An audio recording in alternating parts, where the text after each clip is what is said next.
knew it was coming, but we just had no idea that it would be like this. It was a rough night, but we didn't know how bad the devastation was until we went out the next morning and the trees were all down. We stayed outside in the hurricane for 2.5 to 3 hours on that sofa. This used to be a road here at Fowler Beach, and over there was the Atlantic House restaurant, which was a landmark for tourists, visitors, and the residents. About 80% of the homes along Fowler Beach have been destroyed. Parts of the popular resort look more like East Beirut rather than the sun-fun city. Saturday morning, armed National Guardsmen patrolled streets and beaches, discouraging sightseers and potential looters. And on the shelves, there are boxes of oatmeal and spices, and hanging on the wall, there's some cups. It's real weird. Will you rebuild? At this point, I don't know. One of the most dramatic sights was this sailboat tossed into the middle of the road near Charleston Marina. It was like a scene from a war movie. And the losses had just been far above what we anticipated even after the storm. I mean, driving around looking at it, we knew it was bad, but we had no idea it was as bad as it is. Good evening and welcome to a special edition of the Carolina Weather Group. I'm James Brierton in Charlotte. This episode is going to be entirely dedicated to talking about the 30th anniversary of Hurricane Hugo. Our panel will be along in just a moment to talk about the storm's important historical impacts here in both North Carolina and South Carolina. We're also going to hear from folks who not only covered the storm for broadcast media, but were in charge of keeping you and the public safe. We have some sound from the former mayor of Charleston, who had a very vital role during that very historic storm. And most importantly, we're going to be hearing from you. Thank you to everyone who has sent in your listener stories.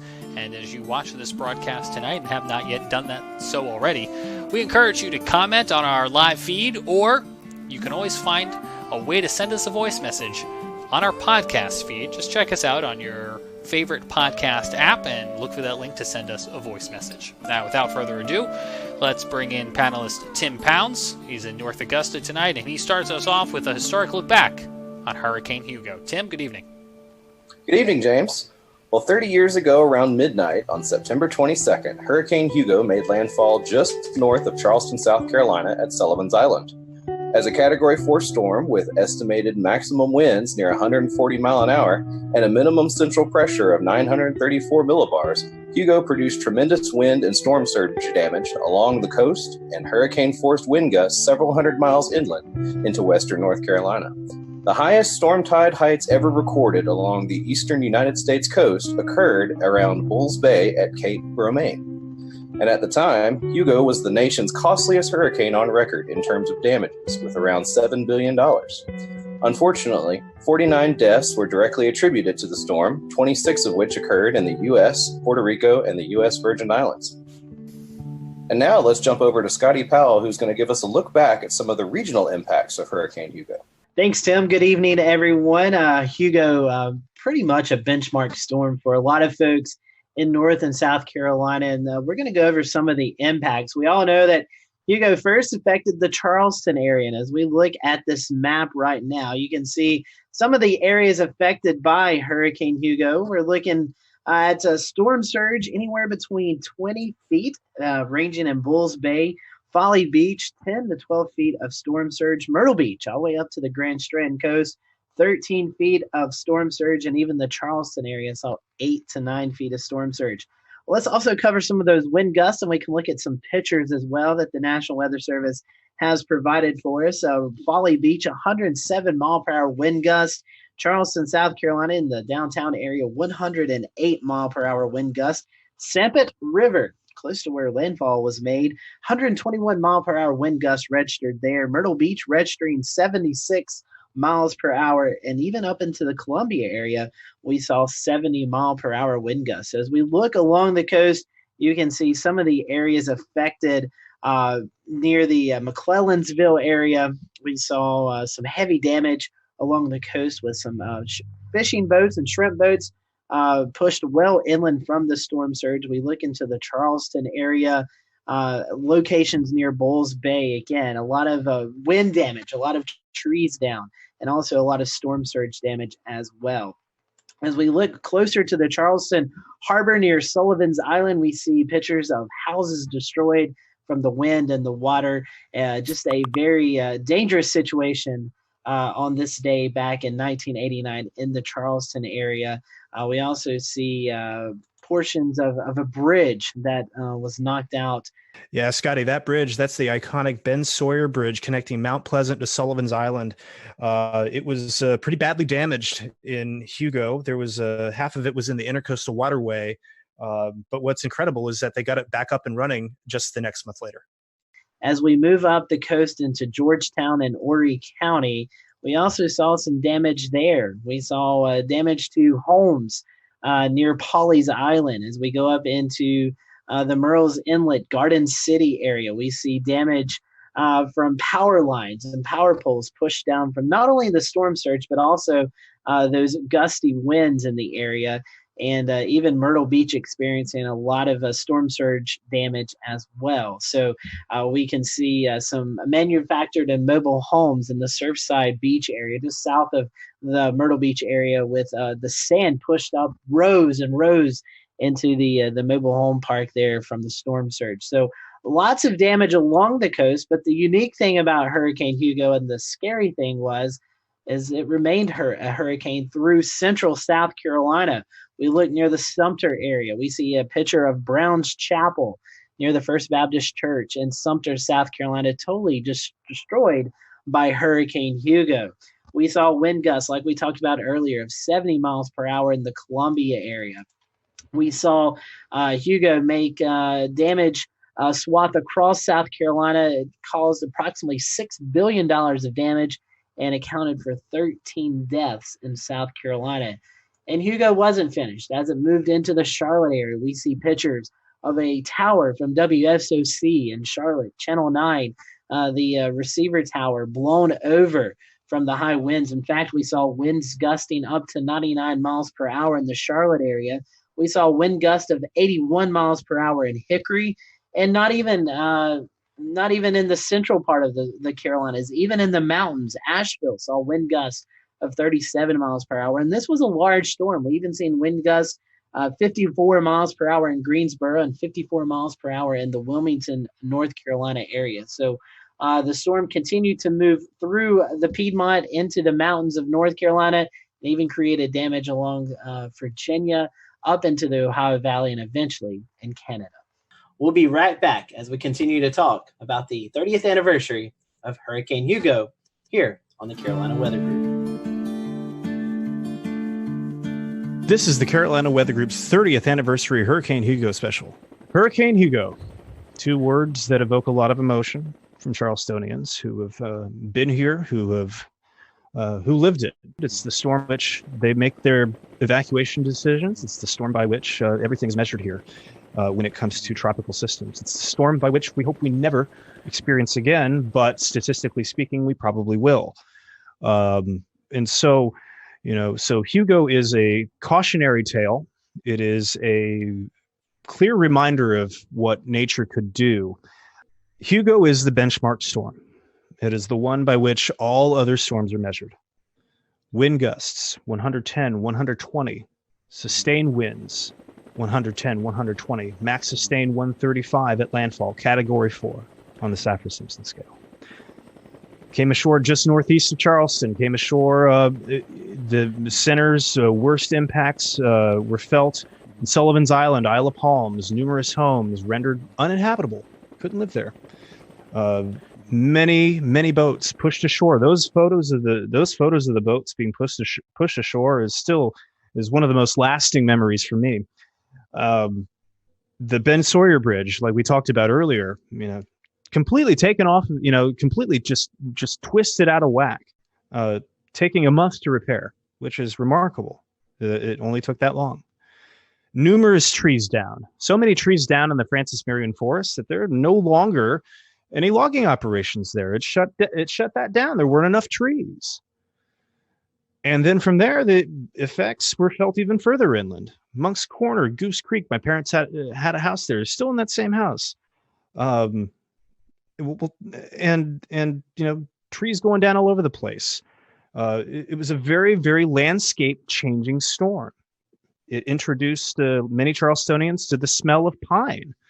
to the smell of pine and the sound of chainsaws, something that we reprised in 2014 with the ice storm. That ice storm that we had in 2014 evoked a lot of memories of Hugo because of all of the pine and all of the downed trees. Just really fascinating stuff. Storm tide, storm surge, 20 feet in Bulls Bay. 12.77 feet in Charleston Harbor. Still the number one tide on record there. And records go back almost 100 years there. We still haven't hit that. Fortunately, there wasn't as much rainfall with it here as there could have been. All the rainfall was actually on the west side of the storm. You take a look at some of the estimates there, and you see that Edisto got 10 inches of rain, but that was on the west side of the storm. And the storm was moving fast. So imagine if it had been one of these storms that had brought this kind of tide and it brought all that and it stalled out. It is amazing to think that Hurricane Hugo could have been worse, but yet it could have. So with all that said, it is the storm by which everybody measures. It is the storm by which people make those evacuation decisions. And we've got some sound here from former Mayor Joe Riley, who was the mayor until not long ago. He was here in '89, and he was here right up through 2013, 2014. And he talks about the importance of getting out of town when one of these monster storms is approaching.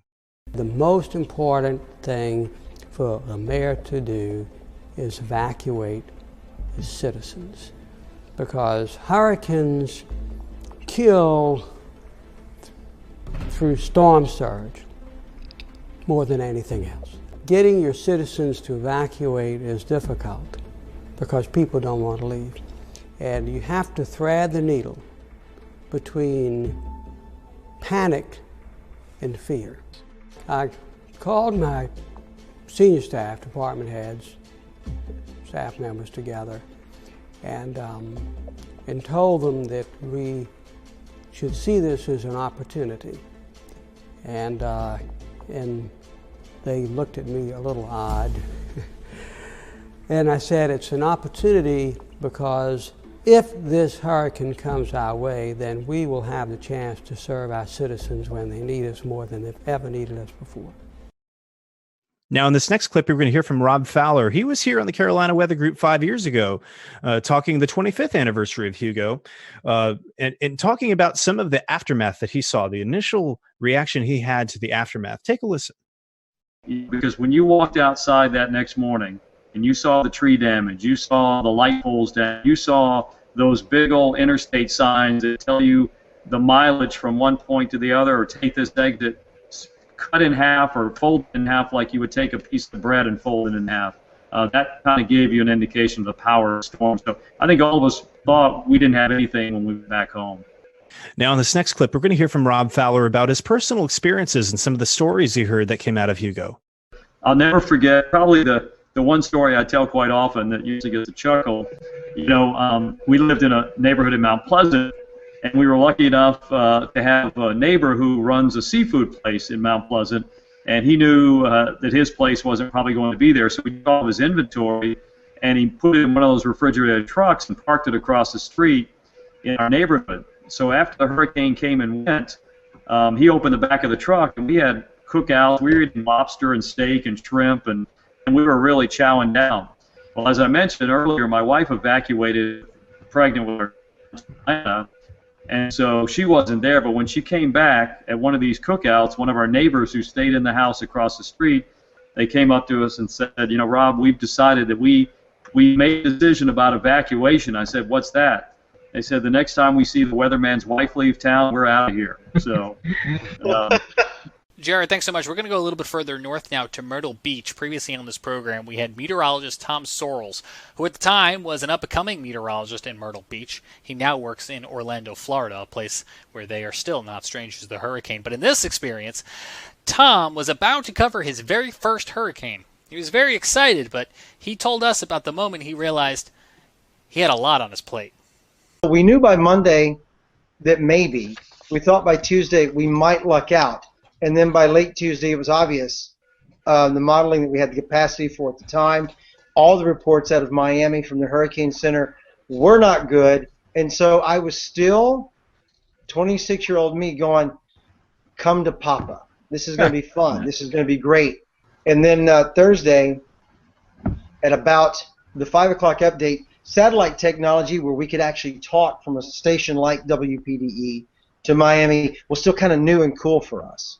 And so back in those days, the reports you'd see out of Miami were normally carried on the evening news, and then that gradually broke down from the evening news to local news. And so local news stations started doing that. And I've got copies or tape of me talking to Bob Sheets, about, hey, Dr. Sheets, this thing has grown up even bigger. How big is it now? And he turns to look straight in the camera at me and goes, well, it's a Category 4 now, Tom, and you in Myrtle Beach are dead direct in its sight.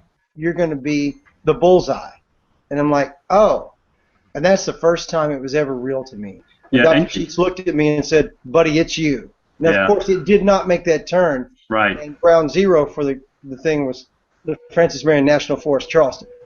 But we still got walloped with like a 14-foot storm surge, canopy damage, all kinds of bad stuff. Because I remember from that show, something that's really stuck with me from the impacts of Hugo and Myrtle Beach was just the storm surge there. Tom was telling us that it took days for Highway 17 and Ocean Boulevard to be bulldozed. They bulldozed all this sand from the storm surge off of the road. So although the wind and the rain was a big story, the storm surge was the major issue in South Carolina, or in the Grand Strand in the Myrtle Beach area. But the days and days it took to get all the sand off the road was kind of has always stuck in my mind of the major impacts in the Grand Strand area. Scotty, that's absolutely right. Hurricane Hugo had a huge impact in the Myrtle Beach area. In some ways, it could have been even worse there, believe it or not, if Hurricane Hugo had stuck to some of its earlier forecast where the landfall was much closer to the Myrtle Beach area. Coming up later in this program, our own Evan Fisher is going to talk about another what-if scenario. What would have happened if Hurricane Hugo had come ashore south of Charleston instead of north of Charleston? Certainly it was a very dangerous situation that played out in Charleston, but it could have been much worse if the storm was to the south. That would have put Charleston in an even more dangerous position with regards to the hurricane. We'll talk about that coming up. Continuing on now with our look back at what actually did play out, we'll move our focus a little bit further inland. Another clip from Tom Sorrells talks about what happened in Sumter, South Carolina, where the storm was continuing to wreak havoc, knocking out power, leaving people in the dark, and leaving them without information about what was happening around them when all of the televisions went dark. Tom talks about how folks turned to the good old reliable radio for information in this very desperate situation. Take a listen.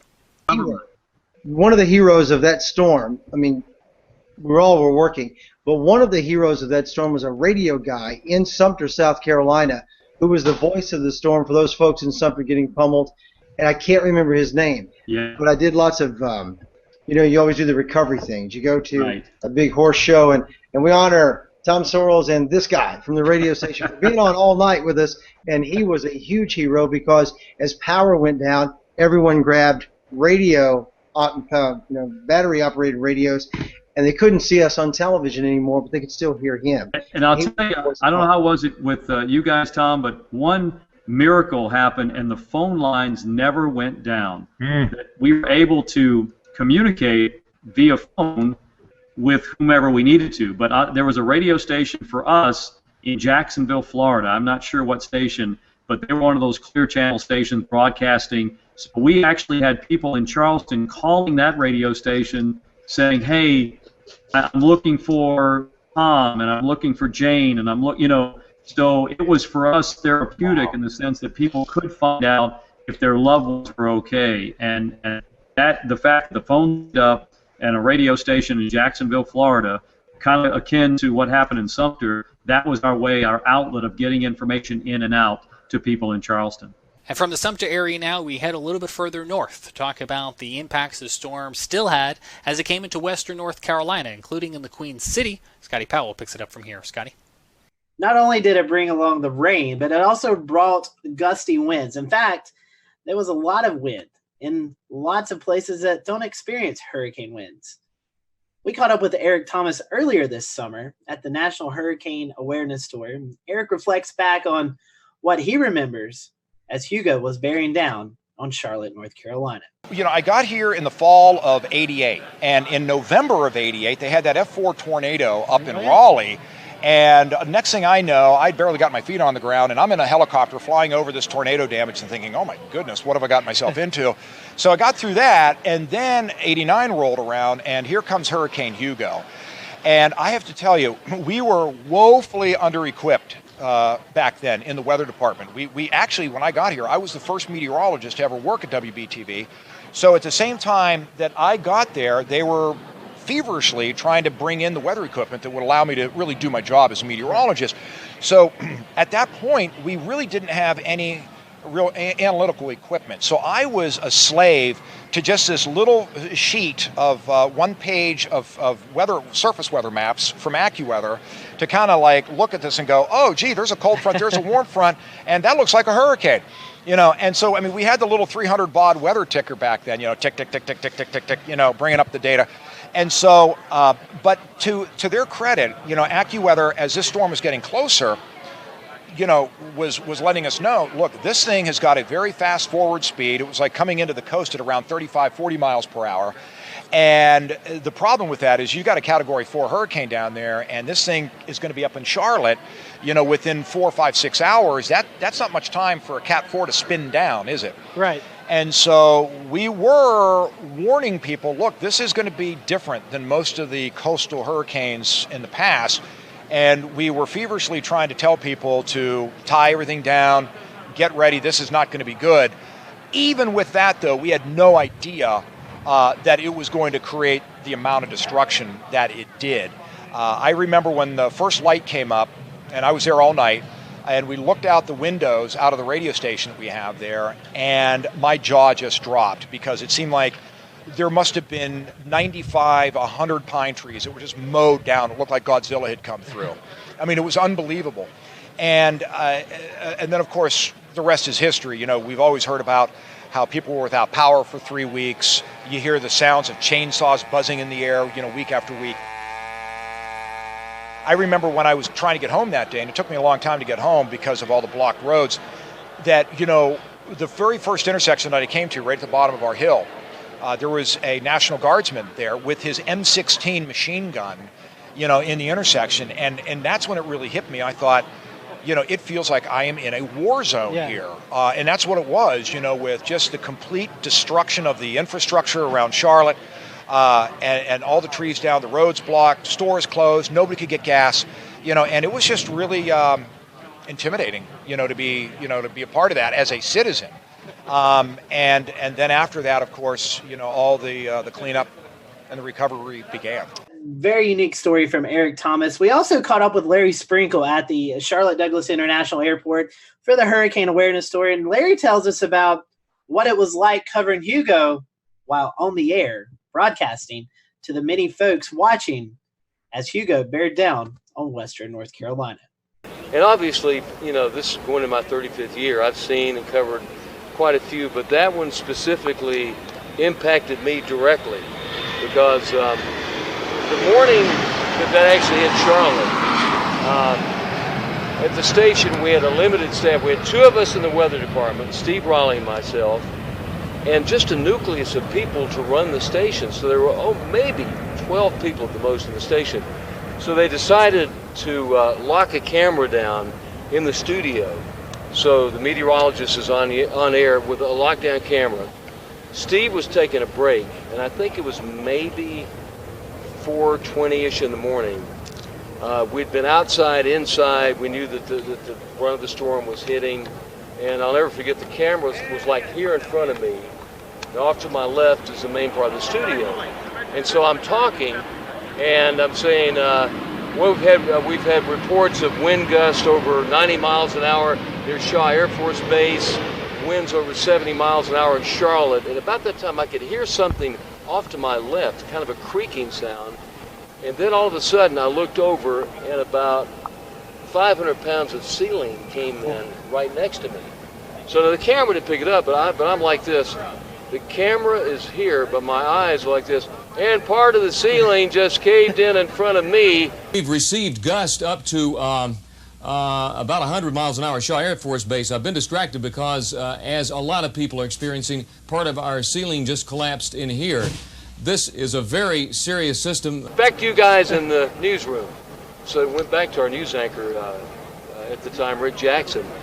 And so Rick goes, his camera's back on him. He goes, Larry, let me ask you a question. Larry was on his hands and knees, crawling. Took me 2 seconds to get out of the studio. But yeah, what happened was we had a big tower next to the building, a 1,200-foot tower. And the guy wires that came down one snap, and about 1,000 pounds of it hit the roof. And so that pushed the ceiling into the studio. So I thought I was going to be the first weather guy to go in the act. But luckily I got there. But yeah, that's you can't forget that. Absolutely, and obviously that hurricane was intense, but not just on the shore, but also inland. Places like Charlotte. For our viewers that don't know, why exactly was it that those strong winds made it so far into the land? I mean, I think that atmospherically, you had everything in place it took. You had obviously a hurricane, Category 4 hurricane off the coast of Charleston. You had a big area of high pressure off the coast of New England, area of low pressure in the Gulf of Mexico. Those steered that storm right across Charleston, right into the midlands of South Carolina, making that turn more to the north, right over Charlotte, then right over Hickory, and then just on a beeline up the Ohio Valley. I mean, it was atmospherically things that you just don't see that often. So that was a very unique story from Larry Sprinke, and one that I can only imagine covering Hugo as you have partial roof collapse of the studio. That just very unique story. James, you live in Charlotte, the city of trees, and I'm sure the devastation was real. Yeah, and I wasn't living here at the time, Scotty, but that's my understanding of it, having listening to Eric, talking to Larry, not only at the airport, but at work each day, just talking about the impact that this storm had and the cleanup that followed. I'm still thinking about that image you had earlier in the show, Scotty, about the WSOC TV tower that just looked like it was bent over by a monster force. And I think that's evident of the impact that this storm had on not only metal, but trees across the whole region. Let's actually bring in Jared Smith as we bring in other members of our panel here, because Jared, you actually have some of your own stories. You guys had just moved out of the Charleston area, so you missed this by a hair, but still own some property in the area, right? Mm-hmm. Yeah, that's correct. You got it, James. And it was interesting. So I was a wee little lad. Don't remember much of this, truth be told, but it was 1988 when we moved to Charleston. We lived there a few months. Dad gets transferred. He gets transferred up to Pennsylvania just before that summer starts. And then we're sitting there around the television watching in fear, quite frankly, with Hurricane Hugo coming up, wondering what would be left of the house. It was there we got our introduction. Many people got their introduction to John Hope during Hurricane Hugo. He had been on the Weather Channel for a few years, but really that was kind of the coming out party for the Weather Channel just in general. And so there we were, watching that. And I can trace a little bit of love for weather and meteorology back to those events. Even though I wasn't there, I can still take some of that and use that as kind of like, man, this is interesting. That's very interesting, because if you watch our show a lot or you listen to our podcast often, you'll know Scotty always starts the interview with, tell us about your weather journey. And Jared, we've never asked that question internally, but I think you just answered yours. Yep, exactly. And that had a big part. That was a big part of it. Just the exposure to that and understanding the human consequences of, such a storm. And then the photos came out, like I said earlier, the pictures of the boats that were piled up on 17 in McClellanville, just absolutely unreal to me. The Ben Sawyer Bridge being twisted about, absolutely just unbelievable. And then we moved back the summer afterward, and it was crazy because it looked very different from when we were there before. So many fewer trees. Like, you could definitely tell that something had happened. It took quite a while for everything to really come back from that. So, yeah, James, I'll tell you, I mean, it was, the one thing that stands out the most to me, and this is interesting. It's a cultural observation. There were so many people. I remember going back to school. There were so many kids who went back to school wearing "I survived Hurricane Hugo" T-shirts, and you saw those for several years afterward. It was a big deal for people. It really left an imprint, and and it continues. It endures. The people who were there for Hugo, you're going to see them act very differently from the people who weren't. When it comes to some of these evacuations that we've had recently. Absolutely, and on that point, I want to pop up this map that the National Weather Service shared in time for the 25th anniversary. I say that because the map only goes through 2014, so it doesn't include Florence. But highlighted in red, echoing Jared's point, was a social survey that was done asking the question, what's the worst hurricane anyone in your town remembers? And all the way from the South Carolina coast through parts of central and western North Carolina, as far north as virtually the border with Pennsylvania, the answer for folks was 1989's Hugo. Mm-hmm. That area includes Scotty Powell. Scotty, you grew up, continued to live in the foothills, and certainly that's a story, almost a legend of sorts, that I'm sure you grew up with, and that those stories still stick with you. Yeah, I wasn't born, so I don't remember any firsthand experience, but any storm that moves through the area, whether it be, honestly, tornadoes or severe storms or even landfalling tropical systems, Hugo's name always comes up. And so Hugo was the benchmark storm for western North Carolina. And the unique thing about Hugo was just the forward speed. Normally when we see hurricanes or tropical systems make landfall, they kind of slow down as they interact with the friction of the coast. And that didn't happen with Hugo. It was forward speed ahead. Excuse that little pun, but it zoomed through Columbia, Charlotte, and even up here into the foothills. We had a wind gust of 80 miles an hour in the Hickory area, which is about 15 miles from where I live. And so Hugo was known for the wind up here and just trees and just lots of trees knocked down. And so I remember hearing stories of power being out for a week or two, and just it was pretty warm after Hugo as well. So not only did you have a loss of power, but you also still had some warm temperatures to deal with. So normally with tropical systems, we worry about the flood threat here in western North Carolina. The rain threat, I think maybe we saw 2-3 inches, and that's just because of the forward speed of the storm. But definitely Hugo, a benchmark storm here. Everybody still refers to Hugo as being what they remember.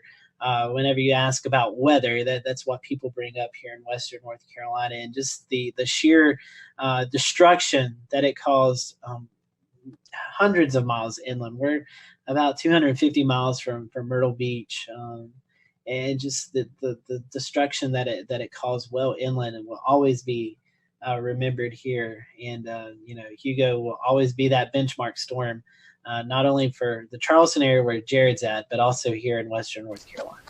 Thanks so much. More of our Hurricane Hugo 30th anniversary special coming up after this break.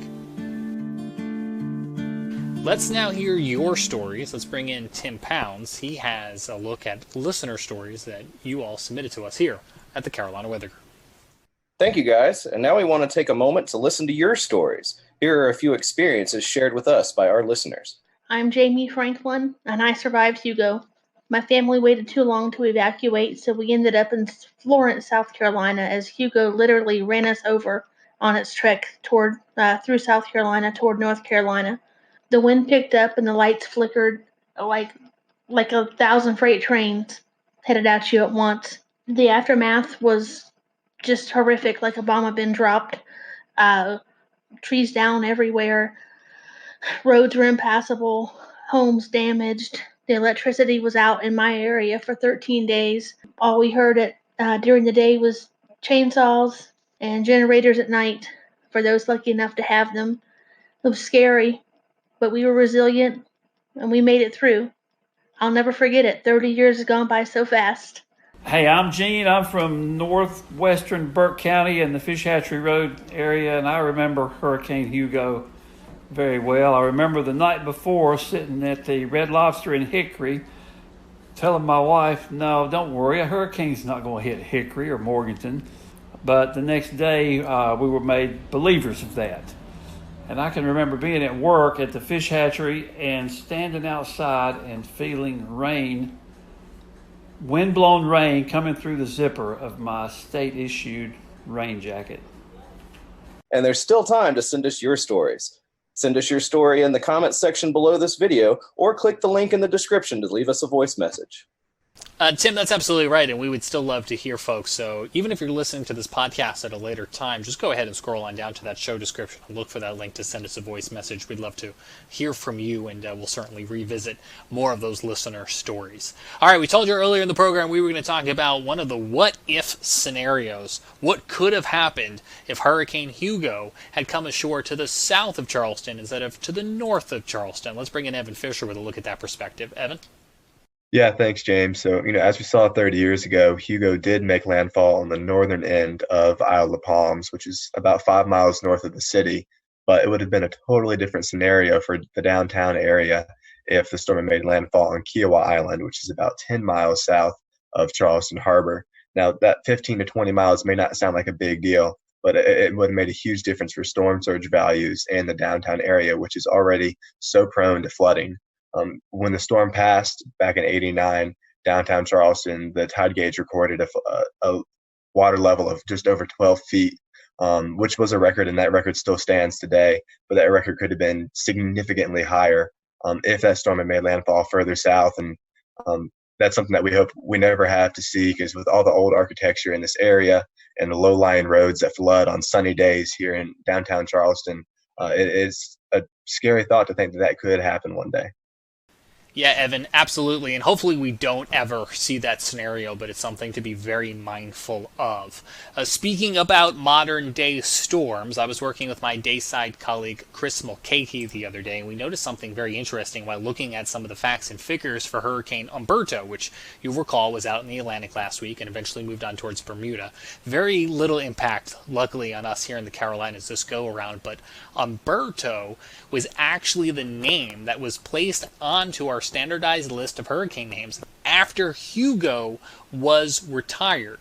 So there are 6 rotating lists that we use, and so after Hugo they retired the name. So when this list came back around for use again, they'd inserted Umberto as the H male name to replace Hugo, which I thought was just very interesting, and very interesting timing-wise, that here around the 30th anniversary of Hugo, here was Umberto out in the Atlantic Ocean, the name that replaced the original storm. Other storms that were on that 1989 list that would eventually go on to be retired included Allison, which actually was the first tropical storm name to be retired. Allison never became a hurricane, but caused such flooding and devastation in the Houston area that it was retired. The list also included 1995's Opal. So if you're not familiar, names like Hugo or Katrina or even Florence and Michael from last season get retired if they have historical context, and it prevents us from ever having a storm with that same name again. On that note, let's bring back in Evan Fisher. Evan, I understand for folks listening right now who maybe want to prepare for potentially the next storm here in the Carolinas, we've got some information for them. Yeah, so we actually got the chance to talk with Leslie Henderson from the Federal Alliance of Safe Homes back in May at a Hurricane Hunters event. She gave us some really good information on how to be prepared if you live in an area along the coast where hurricanes may threaten. The starting point for all good building performance and the predictor of performance is building codes, and they are different all over the country. So because of that, we're trying to bring more transparency to the building code issue by providing information. We just now, for hurricane season this year, launched for the first time ever a consumer-facing web portal where you can go in and look up your address and see what kind of building code is adopted where you live. It's a huge undertaking. It'll be a multi-year project. So we're starting with residential codes, and we're starting with current codes. And instead of giving you a lot of technical gobbledygook, if as a family you don't want that, we'll give you a red, yellow, green analysis. Says green because your community has a code adopted today. Yellow, they have a code adopted, but it might be out of date. And red is fire alarm. You have no building code adopted where you live, so you've got to do something differently to make sure. The campaign is called No Code, No Confidence, and then you come to inspecttoprotect.org to look and see what you have. That's really the first thing that you need to do to understand, how is my house going to be in a fill-in-the-blank, earthquake, flood, hurricane, tornado. And for people that realize that maybe their house isn't up to code, what are their next steps? Well, the thing they need to do is get an inspection. We actually have some DIY inspections. So you can start off slowly, asking some basic questions about things around the house that you can go and take pictures of and understand, what you have. And then our process and everything we have as a nonprofit is free. So you can call us. And then if you get to that point where you want to have a home inspection, we can give your home inspector an addendum list to make sure he looks at the right, or she looks at the right things. And then you just have to move through the process, and figure it out. But it's something we want you to start thinking about now while the weather is good, because think of the decisions that key off of your building performance. Should I stay or should I go? Absolutely. Am I safe here? Are my kids safe here? What about your largest single investment, which is your home? Is it going to be around? There's a whole host of things you have to do to prepare, but when it comes to the house, you have to get to know your house. Yeah, that's great information from Leslie that we just heard. I have my hurricane safety kit ready for, now that it's hurricane season, if another storm were to threaten, we're always prepared. But anyone along any coastal area on the eastern seaboard and even in the Gulf of Mexico needs to be prepared from the months of June through November. So now I'm going to toss it back over to you, James.